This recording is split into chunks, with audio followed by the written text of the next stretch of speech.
अब next question देखते हैं हम। बायो का एक क्वेश्चन है जो आपका बहुत बार पूछा गया है और ये हार्मोन से रिलेटेड है। हार्मोन्स का यहाँ जो मतलब है वो इससे है कि हम कंट्रोल कोऑर्डिनेशन चैप्टर को किस तरीके से पढ़ने वाले हैं। तो कंट्रोल कोऑर्डिनेशन का जो क्वेश्चन दिया गया है कि doctor has advice Sameer to reduce sugar intake. Sugar जो वो यूज़ कर रहे हैं अपने फूड में, डाइट में, वो उसको क्या करना चाहिए, उसको रिड्यूस करना है, रेगुलर एक्सरसाइज करनी है after checking his blood test, और ब्लड टेस्ट करते रहना है। तो उनसे पूछा गया है कि कौन सी disease, which disease do you think Sameer is suffering from. तो कौन सी ऐसी डिसीज है जिससे वो सफ़र कर रहा है, जिसके लिए उसे ब्लड टेस्ट कराना पड़ेगा, शुगर जो वो यूज़ करते हैं उन्हें डाइट में कम करना पड़ेगा और रेगुलर एक्सरसाइज भी करनी पड़ेगी। तो ऐसे केस में जब शुगर की जो वैल्यू है वो क्या हो जाती है, इंक्रीज हो रही है, ठीक है। जो एक लेवल है शुगर का, ब्लड शुगर लेवल जिसको बोलते हैं, ब्लड शुगर लेवल, उसको अगर कंट्रोल करना है तो वो बढ़ने लगा, उसको अगर रिड्यूस करना है तो उसके लिए क्या करना पड़ेगा, और कौन सी बीमारी है, तो उस बीमारी का नाम है डायबिटीज़। उस बीमारी का नाम है डायबिटीज। तो इस बात का आंसर आपका ये होगा, विच disease do you think Sameer is suffering from, तो वो डिसीज होगी आपकी डायबिटीज। तो पहली चीज तो इसको यही बतानी थी हमें। दूसरा पूछा है name the hormone responsible for this disease, उस हार्मोन का नाम जो रेस्पॉन्सिबल है इस डिसीज के लिए, तो उस हार्मोन का नाम भी हमें पता होना चाहिए। वो हार्मोन होता है इंसुलिन। इंसुलिन हार्मोन होता है जो हमारे ब्लड में शुगर लेवल को क्या करता है, कंट्रोल करने का काम, इंक्रीज करने का या इंक्रीज करने का काम करता है। तो इसको ये हार्मोन का नाम पूछा गया था, तो वो भी हमने बता दिया।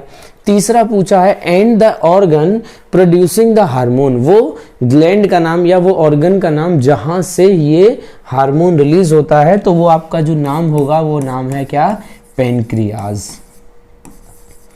वो नाम हो गया पेनक्रियास। तो इसमें 3 पॉइंट आपसे पूछे गए। सबसे पहले डिसीज का नाम, तो डिसीज का नाम हो जाएगा डायबिटीज। दूसरा पूछा है हार्मोन का नाम, तो हार्मोन हो गया इंसुलिन हार्मोन। तीसरा पूछा गया किस ऑर्गन के थ्रू ये हार्मोन रिलीज होता है, दैट इज पेनक्रियास, तो वो पेनक्रियास के थ्रू रिलीज होता है। तो ये तो आपके ए पार्ट का आंसर हो जाता है। अब बी पार्ट जो पूछा गया है, which hormone is present in the area of rapid cell division in the plant, मतलब एक जो पार्ट है वो ह्यूमन से पूछ लिया गया, ठीक है, और जो दूसरा पार्ट है वो किससे पूछा गया है, प्लांट से पूछा गया है। तो यहाँ आपको प्लांट के हार्मोन के नाम बताने हैं। तो पार्ट में जो आपसे पूछा गया है वो प्लांट से रिलेटेड पूछा गया है, ठीक है, और फर्स्ट पार्ट में जो पूछा गया था वो ह्यूमन पार्ट से पूछा गया है। तो ह्यूमन पार्ट और प्लांट में यही डिफरेंस हो गया कि आपसे दोनों की रिलेटेड हार्मोन्स पूछ लिए। तो यहाँ पूछा गया which hormone is present in the area of rapid cell division, तो रैपिड सेल डिवीजन करने का काम प्लांट में आपने पढ़े हैं। 5 टाइप के हार्मोन्स होते हैं, जिसमें से एक जो हार्मोन होता है वो रैपिड सेल डिवीजन करता है और उसका नाम है आपका क्या, साइटोकाइनिन। किनिन नाम का एक हार्मोन्स होता है जिसका काम है रैपिड सेल डिवीजन करना। और एक पूछा गया है which hormone inhibits the growth, और एक हार्मोन में से 5 में से एक ऐसा भी होता है जो ग्रोथ को रोकने का काम करता है, जैसे विल्टिंग ऑफ लीव्स का टूट के अपने आप गिरना। एक समय के बाद वो जो लीव्स हैं वो अपने आप प्लांट से गिर जाती हैं। तो वो जो आपका हार्मोन है उस हार्मोन का नाम होता है क्या, एब्सिसिक एसिड। तो यहां से आपसे 5 हार्मोन के नाम पूछे गए, जिसमें से 3 ह्यूमन के थे, 3 ह्यूमन पार्ट से रिलेटेड 1 वर्ड आंसर आपसे पूछे गए, और यहाँ पर भी 2 हार्मोन के नाम पूछे गए। तो इस चैप्टर से हार्मोन से रिलेटेड आपको एक क्वेश्चन जरूर मिलने वाला है, तो इसको बहुत अच्छे से हमें करना है, ये ध्यान रखिएगा, ठीक। नेक्स्ट क्वेश्चन पर आते हैं। अब थर्ड क्वेश्चन रिलेटेड है आपका किससे, बायो फिजिक्स से रिलेटेड है, जिसमें कि आपको न्यूमेरिकल सॉल्व करने के लिए मिल सकता है, जो चाहे वो लेंस पर हो सकता है वो या फिर मिरर पर हो सकता है। तो ये भी एक अच्छा पूरा कॉम्बिनेशन है क्वेश्चन का, तो इसको भी एक बार देख लेते हैं। क्या क्या दिया हुआ है, 10 centimetre long pencil is placed 5 centimetre in front of concave mirror. तो सबसे पहला काम होता है कि इन क्वेश्चन में कि क्या क्या वैल्यू आपको गिवन है वो आपको एक एक करके निकालनी है। तो अगर हम देखें तो 10 सेंटीमीटर क्या दिया हुआ है, हाइट ऑफ ऑब्जेक्ट दी गई है हमें 10 सेंटीमीटर, ठीक है। लॉन्ग पेंसिल है जिसकी हाइट है, एंड इज प्लेस्ड 5 सेंटीमीटर, इसका मतलब हमें यू गिवन है और वो यू कितना है आपका 5 सेंटीमीटर हमें गिवन है। उसके बाद हमें मिरर या लेंस का नाम पता होना चाहिए। तो मिरर हमने फाइंड कर लिया कि मिरर है आपका कौन सा, कॉनकेव मिरर। तो कॉनकेव मिरर की अगर हम बात करें तो कॉनकेव मिरर की आपकी 6 इमेजेस होती हैं, ठीक है, 6 इमेजेस होती हैं, उनमें से किसी एक से रिलेटेड ये क्वेश्चन मिल सकता है आपको। वो 6 इमेजेस में से कोई भी हो सकता है। Having a radius of curvature of 40 centimetre, तो या तो डायरेक्ट आपको फोकल लेंथ भी दे सकता है या रेडियस ऑफ कर्वेचर भी दे सकता है। तो अगर रेडियस ऑफ कर्वेचर की बात करूं तो वो 40 सेंटीमीटर आपको गिवन है, और रेडियस ऑफ कर्वेचर का ही आधा आपका f होगा। तो f इज इक्वल टू क्या हो जाएगा, r/2 दैट इज 20 सेंटीमीटर हो जाएगा, ठीक। अब कॉनकेव मिरर की अगर हम साइन कन्वेंशन की बात करें तो इनमें से क्या क्या वैल्यू है जो आपको पॉजिटिव और नेगेटिव करनी पड़ेंगी, तो उनको देख लेते हैं। सबसे पहले HO की बात करें तो हाइट ऑफ ऑब्जेक्ट, तो ऑब्जेक्ट हमेशा कहाँ रखा जाएगा, प्रिंसिपल एक्सिस के ऊपर, तो इसकी वैल्यू को हम मान लेंगे पॉजिटिव। U ऑलवेज ही आपका क्या होता है, नेगेटिव, लेफ्ट साइड, ऑब्जेक्ट की साइड में जो भी रखे गए हैं वो सभी क्या माने जाएंगे, नेगेटिव ही माने जाएंगे। तो F जो है वो किस तरफ की फोकल लेंथ मानी जाएगी, F मानी जाएगी ऑब्जेक्ट की साइड, क्योंकि कॉनकेव मिरर है, और कॉनकेव मिरर होने के केस में इसकी F की वैल्यू भी कितनी हो जाएगी, 20 सेंटीमीटर नेगेटिव में हो जाएगी। तो हमको U पता चल गई और F भी पता चल गई। तो हमारे पास मिरर फॉर्मूला होता है, तो मिरर फॉर्मूला हम यहाँ लगाने वाले हैं। मिरर फॉर्मूला अगर आप जाने तो मिरर फॉर्मूला आपको याद होगा क्या है, 1/f is equal to 1/v plus 1/u। जब प्लस आता है तो वो मिरर फॉर्मूला होगा, और जब माइनस होगा तो वो लेंस फॉर्मूला होगा। तो अभी हमें यहाँ v फाइंड करनी है, तो हम b को एक तरफ रखेंगे, v को, और u को ले जाएंगे हम f की साइड में। तो 1/f माइनस के 1/u, u जब लेफ्ट साइड में जाएगा तो उसकी वैल्यू माइनस में हो जाएगी, ठीक। अब इनकी दोनों की वैल्यू हम यहाँ से पुट करते हैं, तो 1/-20, ठीक है, माइनस 1/u की वैल्यू ऑलरेडी माइनस में है तो 5, और ये 5 आपके ये माइनस माइनस हो जाएंगे प्लस में, तो 1/ इसको माइनस ऊपर कर देते हैं 20 प्लस 1/5। अगर हम 5 और 20 का एलसीएम निकालें तो आपको एलसीएम कितना मिलने वाला है, 20 मिलने वाला है। 20 को डिवाइड करेंगे यहाँ से तो ऊपर आ जाएगा -1 इसका एलसीएम कैलकुलेट करने पर, और ये आ जाएगा 5 से इसको करेंगे 4 तो 4, तो ये वैल्यू आ जाएगी आपकी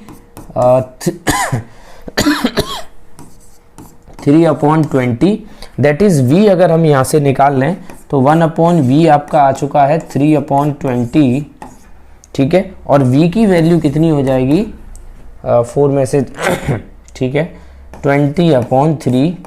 20/3 का मतलब हो गया आपका 6.326 करेंगे तो 6.66 आएगा, ठीक है। और ये आपकी वैल्यू हमारी किस में चल रही है, सेंटीमीटर में, तो ये वैल्यू भी किस में हो जाएगी, सेंटीमीटर में। अब v की वैल्यू को आप देखें किस में आ रही है, प्लस में आ रही है। प्लस में आने का मतलब है कि ये ऑब्जेक्ट की साइड नहीं बनेगी, ये चली गई दूसरी साइड में। और मिरर आप देख रहे हैं तो कॉनकेव मिरर में आप देखेंगे तो पहला क्वेश्चन ही आपसे क्या पूछा है, determine the position of the image formed by this mirror. तो पोजीशन हमने निकाल ली, v की वैल्यू कितनी आ गई 6.66। What is the size of the image, image का साइज निकालना है तो उसके लिए हमें m चाहिए, तो m इज इक्वल टू क्या हो जाएगा HI/HO। तो यहां से अगर हम HI और HO की बात करें, सबसे पहले m भी हमें चाहिएगा, तो m कैसे निकालेंगे, m is equal to V/U, ठीक है, और वो भी किसका निकालेंगे, माइनस का। तो माइनस का निकालेंगे तो v की वैल्यू आपकी आ रही है कितनी, अगर हम इसी को पुट कर देते हैं तो 20/3 हो गई, ठीक। v की वैल्यू 20/3, आप पॉइंट में लगा के इसको यूज कर सकते हैं, इनटू और डिवाइडेड बाई यू, और यू हमें गिवन है कितना, -5 मल्टीप्लाई करेंगे इसका, और एक माइनस ये लगा हुआ है, तो ये माइनस से माइनस कट जाएगा, 5 से ये कट जाएगा 4 टाइम्स, तो ये बच जाएगा आपके पास 4/3। ठीक है, 4/3 का मतलब m की वैल्यू प्लस में आने वाली है। m की वैल्यू प्लस में आने का मतलब है ये इमेज जब आप देखेंगे तो कैसी होगी, वर्चुअल होगी, इरेक्ट होगी। ठीक है, और m की वैल्यू 1 से क्या आ रही है, ऊपर आ रही है, 1 पॉइंट समथिंग आ रही है, तो 3 4 किया तो आपने 1 टाइम 10 बच जाएगा, 3 टाइम्स 1.3, ये एक वैल्यू आएगी इसकी 1.3। इसका मतलब जो इमेज है वो आपकी ऑब्जेक्ट से क्या रहने वाली है, बड़ी रहने वाली है। तो m की वैल्यू हमारे पास यहाँ आ चुकी है, m आ गया आपके पास 4/3 इज इक्वल टू hi हमें निकालना है, अपॉन ho आपको गिवन है 10, तो 10 इंटू 4 40 हो जाएगा, 40, तो hi की जो वैल्यू आएगी 40/3। ठीक है, 40/3 का मतलब हो गया आपका 1 and 10 3 3 9 13 पॉइंट समथिंग रहने वाली है। तो जो 10 सेंटीमीटर का ऑब्जेक्ट था वो अब कितने का हो गया, 13.3 सेंटीमीटर का हो गया, और यहाँ से m की वैल्यू आपकी 4/3 आ चुकी है। तो हम सेकेंड पार्ट को भी कंप्लीट कर लिया कि क्या साइज होगा इमेज का, वो हो गया 13.3 या 40/3, दोनों आपकी सही है। नेक्स्ट पूछा है, draw the ray diagram to show the formation of the image as mention in the part first. तो पार्ट फर्स्ट में जिस भी तरीके की इमेज आई है उसको अगर आप ड्रॉ करेंगे तो किस तरीके की आपको इमेज मिलने वाली है। तो इमेज देखेंगे तो आपके ऑब्जेक्ट इस तरीके से ये कॉनकेव मिरर हो जाएगा, ये आपकी f की वैल्यू है, ये r है, तो हमें r की ज़रूरत तो नहीं है। f की जो वैल्यू है आपके पास जो फोकल लेंथ आई थी वो आई थी 20 सेंटीमीटर। ठीक है, और ऑब्जेक्ट कहाँ रखा हुआ, 5 सेंटीमीटर पर, तो इमेज इस तरीके से ड्रॉ होगी, ये आगे चली जाएगी। ठीक, दूसरा जो पार्ट है वो आप कहाँ से पास कर सकते हैं, पोल से पास करेंगे, और पोल से पास करेंगे तो वो भी इस तरीके से बाहर की तरफ निकल जाएगी। तो ये इस तरफ कभी भी ऑब्जेक्ट साइड में नहीं मिलने वाली हैं, तो ये कहाँ जाके मिलेंगी आपको, तो ये जो इमेज बनेगी आपकी वो कैसी होगी, वर्चुअल एंड इरेक्ट होने वाली है। ठीक है, और ये आपकी एनलार्ज होने वाली है, ऑब्जेक्ट से कैसी हो जाएगी, बड़ी हो जाएगी, and opposite side of object होने वाली है, साइड ऑफ ऑब्जेक्ट। तो इस तरीके से ये 5 मार्क्स का क्वेश्चन पूरा कंप्लीट